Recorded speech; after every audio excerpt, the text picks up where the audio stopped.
America Meditating Radio Show, we collect wisdom, inspire each other, and empower hearts 24/7. Hi, I'm Sister Jenna. Join me and guest on Blog Talk Radio as we amplify stories that compel us to be more for ourselves and everyone else around us.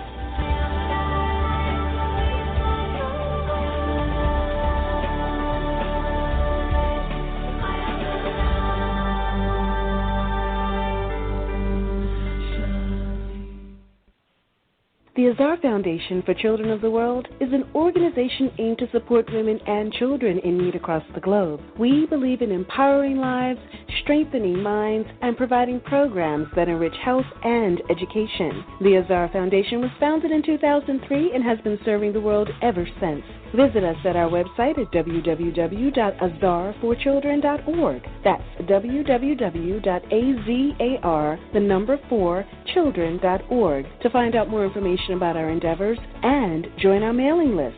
Remember, the smile and the cry of a child doesn't have any language. The Azar Foundation. Take a break. Breathe. Why don't you visit the Peace Village Learning and Retreat Center, 518-589-5000.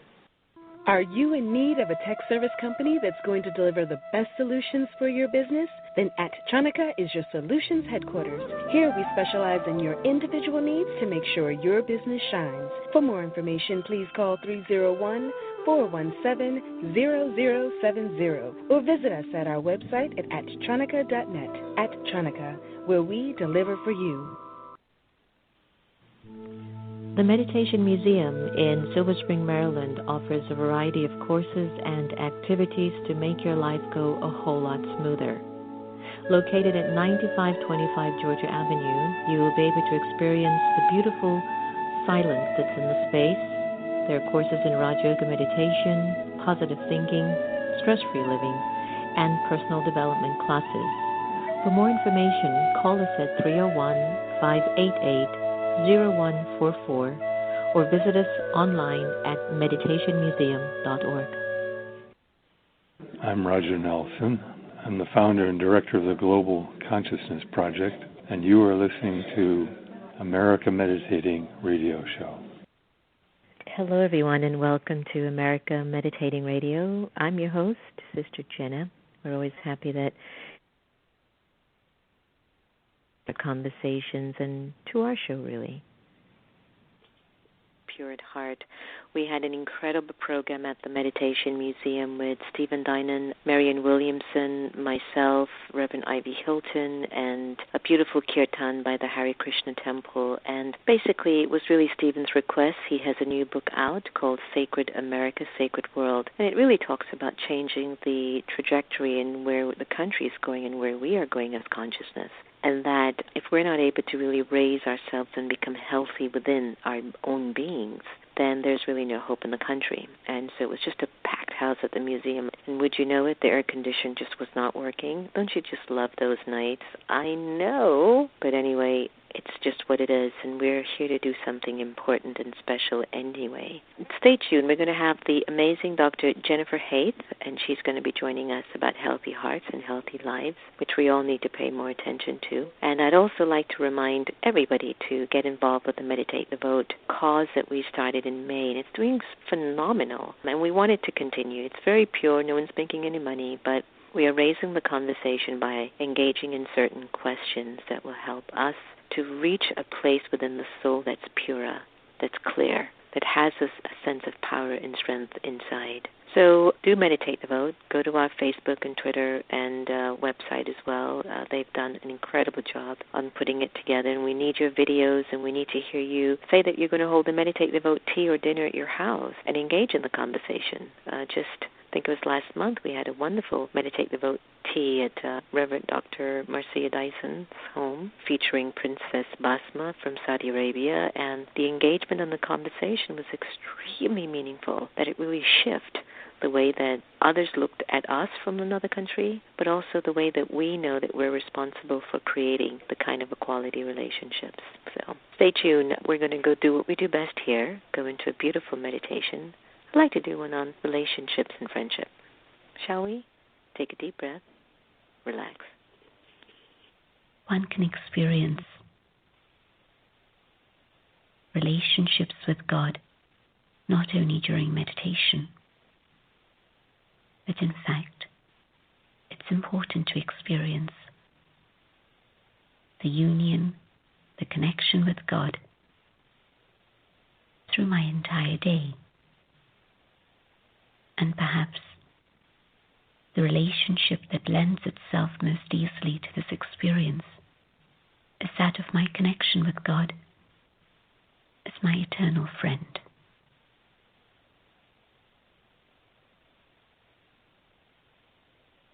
Sitting quietly,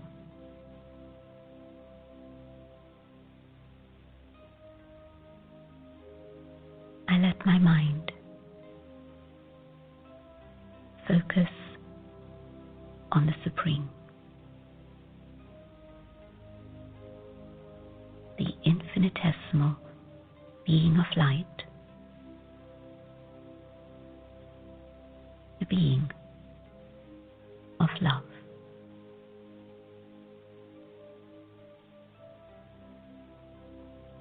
God the Supreme, my mother, my father, my teacher, and also my friend.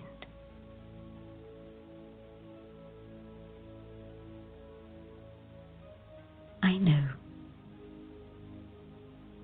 that God is always available, is always my support.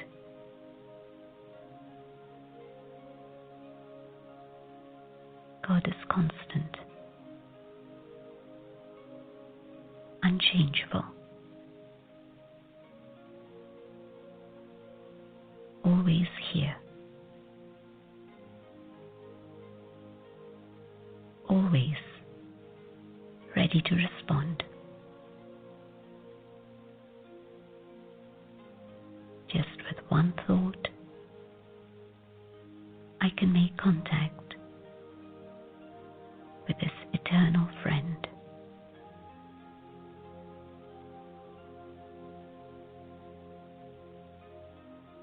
My eternal friend is the one who always cares for me, the one who constantly supports me.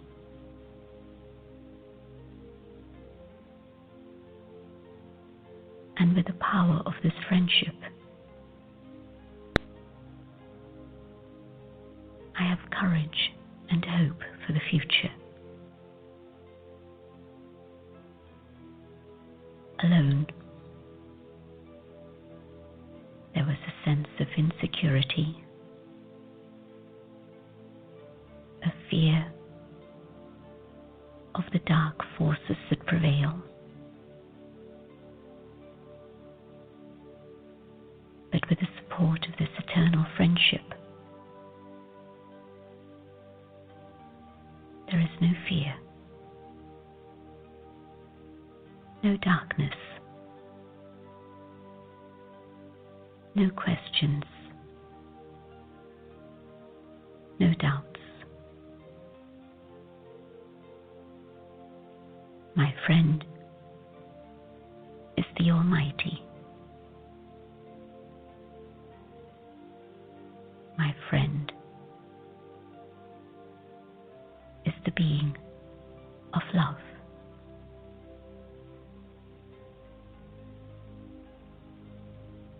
God's light and might,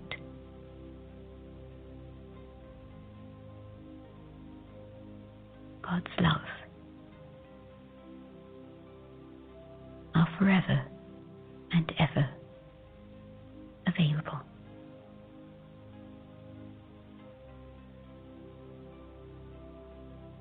I enjoy the warmth, the companionship, and the security of my eternal friend.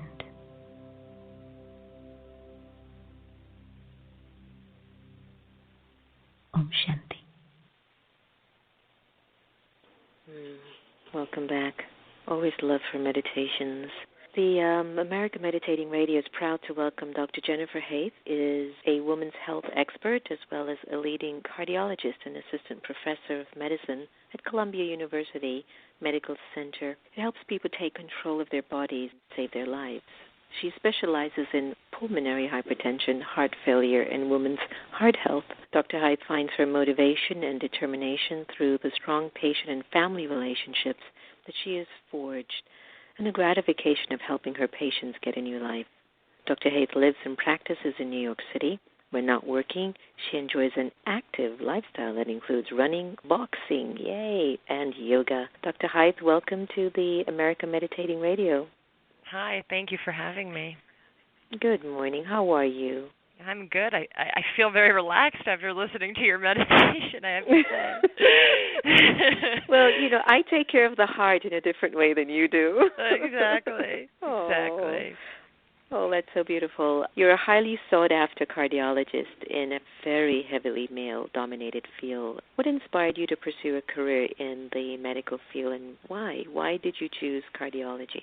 Well, I think that from a young age I really enjoyed science, and I knew that I wouldn't be able to be happy doing a job where I sat at a desk all day. I liked interacting with people. I liked working in a team environment. And when I went through my training, I really enjoyed cardiology because I felt like there was a lot we could do to help people. There's so many advances in cardiology technology that I felt like I could make a real difference in people's lives, and so I chose that field. It is a male-dominated field, although it is getting better. More women are joining, which is great.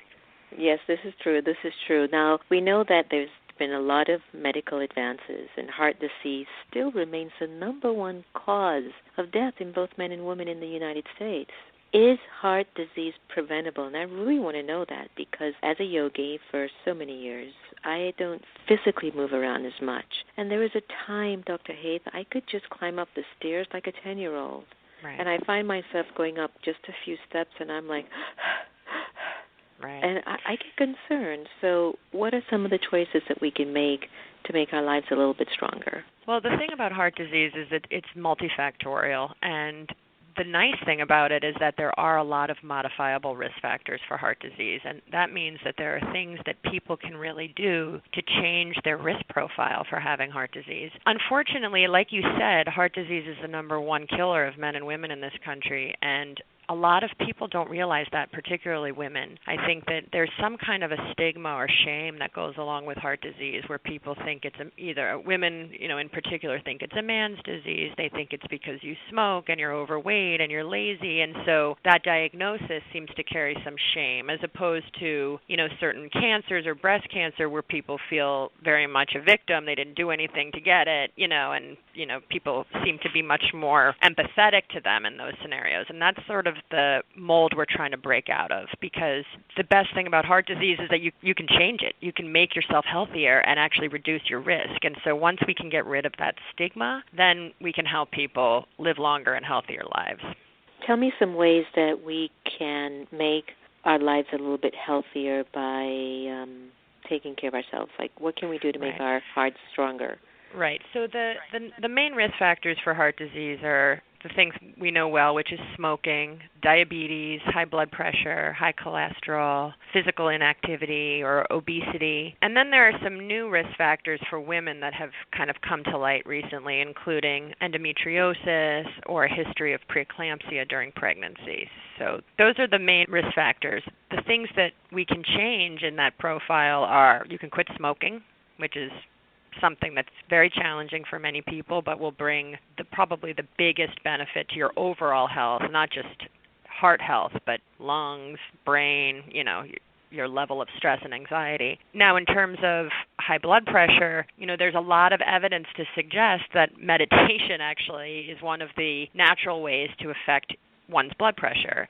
I mean, obviously there are people out there who have very hard to control blood pressure and have to be on medication. But in terms of things that we can do to change our risk profile and make our blood pressure better is, eating a lower salt diet, sticking to a Mediterranean diet, increasing our physical activity. And I think that, the way that meditation comes into play for people with high blood pressure and risk for heart disease has to do with level of stress. And stress, as you know, and I'm sure you've discussed on your show many times, is a fight or flight response in the body. So people who are stressed, their heart rate is elevated, their blood pressure is elevated. They're actually making stress hormones like cortisol and adrenaline. So when you're in a constant state of high stress, whether it's your job or your family or finances or having a sick loved one, your body is in a high level of stress, and that takes its toll over time on your heart. And so things like meditation and stress reduction through maybe the practice of yoga, or if you're not interested in yoga, you could be a runner. Those are the kinds of things that can really help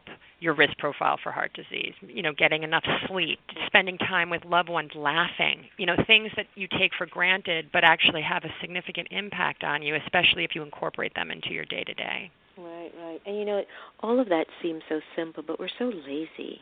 Geez. We are. It's just so easy to do, but still we're just sometimes not inspired. Now, I know that you do yoga and boxing. What's that like? Right. So I decided in January that I needed to make a bigger commitment to my physical fitness and level of stress, just because my job is very stressful and I deal with, quite a bit of death and dying and sick patients who I care a lot about. And, over time you realize it takes its toll. So I started to do tend to be a big runner, but I decided to do more of a core fitness program, which I've noticed that as you get older, there's a lot of things that change about you that you don't realize are changing, because inside you still feel young. And so things like balance and just core strength really start to deteriorate if you don't take care of it. And like running is great for cardiovascular. You get your heart rate up, you run, it's wet, you release, good endorphins, but it doesn't strengthen your core the same way that doing specific core activities. And so boxing I decided to try because it's a great way to relieve stress. Punching, you're punching someone with mitts on, or you're punching a bag, and it's actually, not only is it a great core exercise in terms of balance and like visual acuity, but it's also quite cardiovascular. I find myself very breathless after, a round of punching. So sure. I've really enjoyed it. And the same with all of the rest of the core exercises, planks and sit-ups and like balancing types of activities, which really make me feel like stronger and more confident, which has a lot to do with your overall brain wellness and how you feel mentally. Wow, I love that. That's a lot of outside work. Right. When you look at your inner work, what is that like? I mean, do you meditate? Because I'll tell you this, I would love a doctor that meditates and does yoga, because I feel like they would treat me a little bit extra special. Right. So I think you're correct, and I wish that more people. I was listening to your program before I came on, and I agree that if more people in this world were meditating, the world would be a much better place. And I think that there's so much external stimuli that's bombarding people, and our children. It's just a constant flow of, video games and the TV and, radio and internet, and everything you see is very stressful. And, people don't realize how much they incorporate that into their own body's level of stress, because they think, they're just reading the news on Twitter. But really, when you read the news and it's horrible and scary, you feel stressed inside, even though you may not even be aware of it. So actually, my husband is the meditator in the family, and he has been trying to get me to meditate, which I think would feel hard for me. And so I need to work on it, because it's hard to find time when you have 2 kids and 2 dogs and a job to find time to sit quietly and just think to yourself and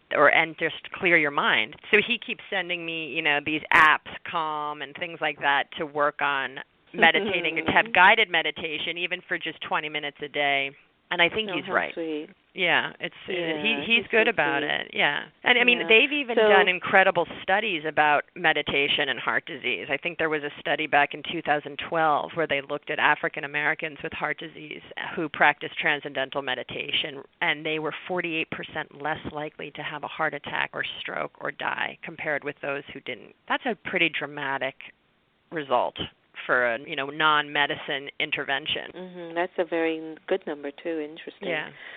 Where do you see health in another 5 years from now? Do you see it getting better, or do you see the medical field really grappling with trying to find quick fixes for individuals that you and I both know we should be taking care of ourselves? It's after we've taken care of ourselves that if something does pop up is when you're really needed, versus I find that we're in a society that we don't take care of ourselves as much because we have pills that can fix us up quickly, and it doesn't make us really responsible or accountable for the way that we're taking care of ourselves. What are your thoughts in terms of the health industry in the next 5 years or even 10 years? Do you see us getting healthier, or do you see us relying more on pharmaceutical drugs to, placate our lack of attention on ourselves?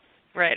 That's such an interesting question, especially there was some, attention drawn to that topic in particular around the treatment of hepatitis C, and that they've come up with a way to basically cure hepatitis C with a very, very expensive medical regimen of pills that, amazingly eradicates hepatitis C, which has been a horrible, illness for many people around the world. And then that brought up this discussion of, well, if you were an IV drug user or, an intranasal cocaine user and you obtained hepatitis C through that, and now there's this huge burden on the taxpayer through, Medicaid to pay for these drugs that cure this illness, what is someone's accountability for what they have wrong with them and what the medical cure is? And so I do think that, and obviously as a doctor, we want to help everyone. So of course we're going to give people medication that's going to help them. But it's an interesting thing to think about as costs of medications rise and there's less and less accountability for managing your own health before you get to that point. I do think that we're having a revolution in pharmaceuticals. I think that the way that diseases are treated is going to be dramatically different in the next 10 to 15 years.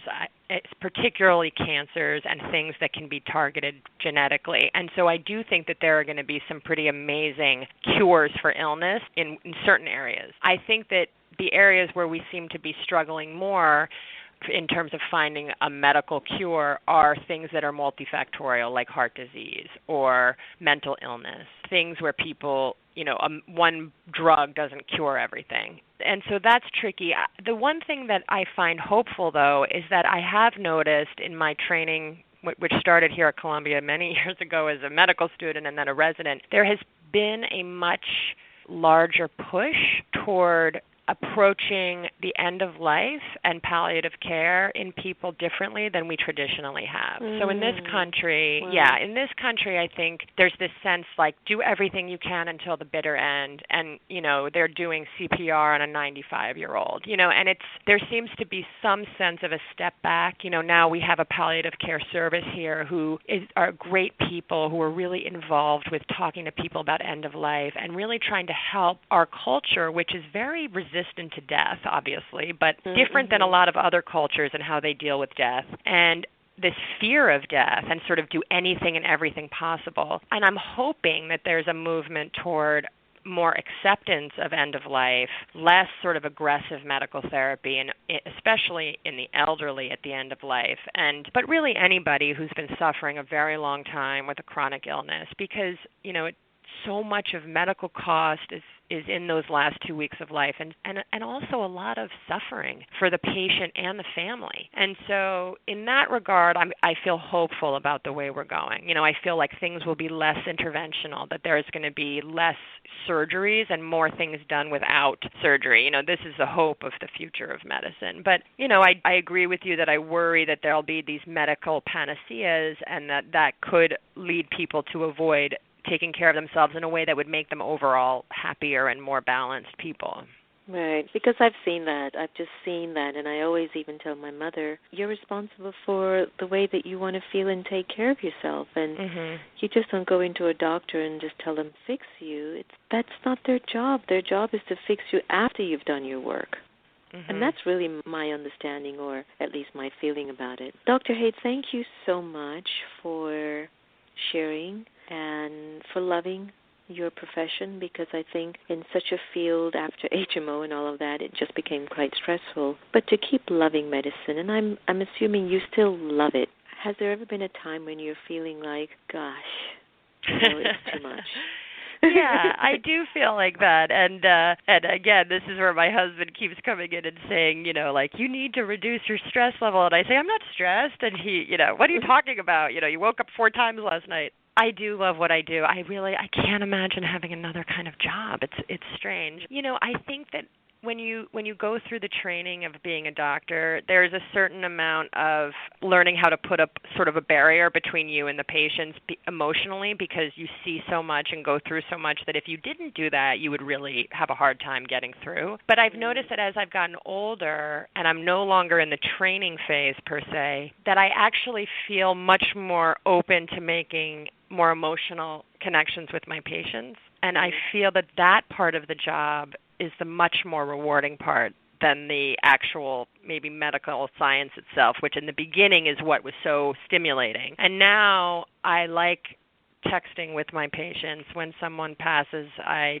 try to go to the service after. I talk to the wife or the husband after the fact. I actually feel very close to them, and I feel like I invest a lot of my time and effort into like these people as people, not just as patients. And so that is, I think, what's keeping me going over the years, less Beautiful. The medical part of it. Beautiful. Well, thank you for sharing so openly. I think it's important for us to know always what's at the heart of somebody who's going to go into my heart. Exactly. All right. Well, leave us with your vision for a better version of you, something that would contribute a lot to the country. And is there a website that we can get in touch with you if we have any questions? Well, you can find me on the Columbia website, which is the www.columbia.edu. And I have a Twitter account, which is dr-jennifer-haythe. But, I think in the world the way it feels right now, I actually feel like the message that you're sending is so important in terms of trying to find an inner balance, because I really believe that if everyone focused a little more attention on themselves, then their treatment of others would be so dramatically different, because the sense of your own balance and self would be so stable. And in terms of your heart health, I always say the same thing, which is take control of yourself. Take control of how you're treating yourself. Whoever you are inside is the way you are from the beginning. From age 12, you feel the same probably when you're 80. But your body is, your external body is your temple for your life. So you need to take care of that temple, because you're here for whatever period of time, and that's your job, and it's not anyone else's job. And that is an important message for everyone to have, so that they don't feel like they just go to the doctor and the doctor should fix them. Yeah. Thank you for that. Thank you so much. Many, many blessings and lots of good wishes for you. And give your husband a hug for you. I will. Thank you so much for having me on. Take care. Bye-bye. Bye-bye. So there's so many things that we can do, and I'm telling you, there's something about taking care of yourself, really looking out for yourself, and that when we do go to these physicians, they're really there because we've done everything. Hope you enjoyed my conversation with Dr. Jennifer-Haythe. I think what she said was very good. If you want more information, just go to columbiadoctors.org and Google her name, Haythe. No one can take away your happiness unless you give them permission, and we are here to love each other the same. I'll end today's show with Sunrise by Bliss. Take care.